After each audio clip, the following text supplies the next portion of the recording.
آپ کا خوش رہنا ہی آپ کا برے چاہنے والوں کے لیے سب سے بڑی سزا ہے۔ پیٹ اور غرور بڑھ جائے تو اپنوں کو گلے لگانا بہت مشکل ہو جاتا ہے۔ رشتوں کی قدر کریں کیونکہ پھر تصویریں کسی کی کمی کو پورا نہیں کر سکتی۔ مجھے گرتے ہوئے پتوں نے سمجھایا ہے، بوجھ بن جاؤ گے تو اپنے بھی گرا دیں گے۔ کسی کو دیا گیا ایک آنسو عمر بھر کی عبادتوں پر پانی پھیر سکتا ہے۔ ملتا تو بہت کچھ ہے اس زندگی میں، بس ہم گنتی اس کی کرتے ہیں جو حاصل نہ ہو سکا۔ بار بار آنسو صاف کرنے کے بجائے اپنی زندگی سے اس کو ہی صاف کر دے جو آپ کے آنسو کی وجہ بنتا ہے۔ اچھے دنوں کے انتظار میں ہماری ساری عمر گزر جاتی ہے اور پھر پتہ چلتا ہے کہ جو دن گزر گئے وہی اچھے تھے۔ تعلیم انسان کو بولنا تو سکھا دیتی ہے مگر یہ نہیں سکھاتی کہ کب، کہاں اور کتنا بولنا ہے۔ زمین عقل مندوں سے تو بھر گئی مگر درد مندوں سے خالی ہے۔ توکل سیکھنا ہے تو پرندوں سے سیکھو کہ وہ جب شام کو گھر جاتے ہیں تو ان کی چونچ میں کل کے لیے کوئی دانہ نہیں ہوتا۔ آپ کے اخلاق کی قدر بھی لوگ اس وقت کریں گے جب آپ کے پاس دولت اور طاقت ہو۔ غریب کتنا ہی خوش اخلاق ہو، لوگ اس کے اخلاق کو اس کی مجبوری سمجھتے ہیں۔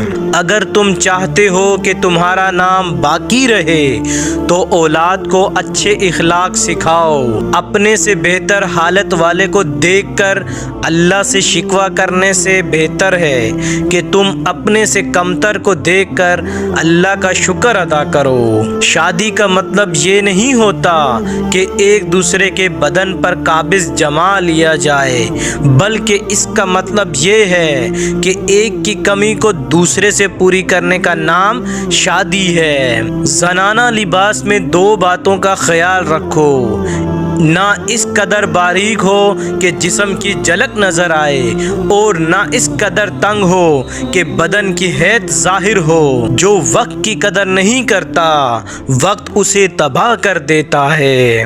علم حاصل کرنا ہر انسان پر فرض ہے کیونکہ جہالت تباہی کی طرف لے جاتی ہے۔ اگر تم چاہتے ہو کہ لوگ تمہاری عزت کریں تو پہلے خود اپنی عزت کرنا سیکھو۔ نیکی وہی ہے جو دکھاوے سے پاک ہو اور برائی وہی ہے جو دل کو بے چین کرے۔ نرم بات اور اچھا رویہ سخت دل کو بھی موم بنا دیتا ہے۔ محنت کرو کیونکہ قسمت بھی اسی کا ساتھ دیتی ہے جو خود کوشش کرتا ہے۔ بد نصیب وہ نہیں جس کے پاس دولت نہ ہو، بد نصیب وہ ہے جس کے پاس علم نہ ہو۔ جو شخص دوسروں کے ساتھ بھلائی کرتا ہے اللہ اس کے ساتھ بھلائی فرماتا ہے۔ عزت کمانے کے لیے دولت کی نہیں اخلاق کی ضرورت ہوتی ہے۔ اختلافات پر صبر کرنا اور دوسروں کو برداشت کرنا ہی اخلاق ہے۔ اللہ سے کبھی مانگنے لگو تو اوقات دیکھ کر نہیں بلکہ اس کی شان دیکھ کر مانگنا۔ جاہلوں کا طریقہ یہ ہے کہ جب ان کی دلیل مقابل کے آگے نہیں چلتی تو وہ لڑنا شروع کر دیتے ہیں۔ دن کی روشنی میں رزق تلاش کرو، رات کو اسے تلاش کرو جو رزق دیتا ہے۔ ہم دولت سے آرام والا بستر ضرور خرید سکتے ہیں مگر آرام والی نیند نہیں خرید سکتے۔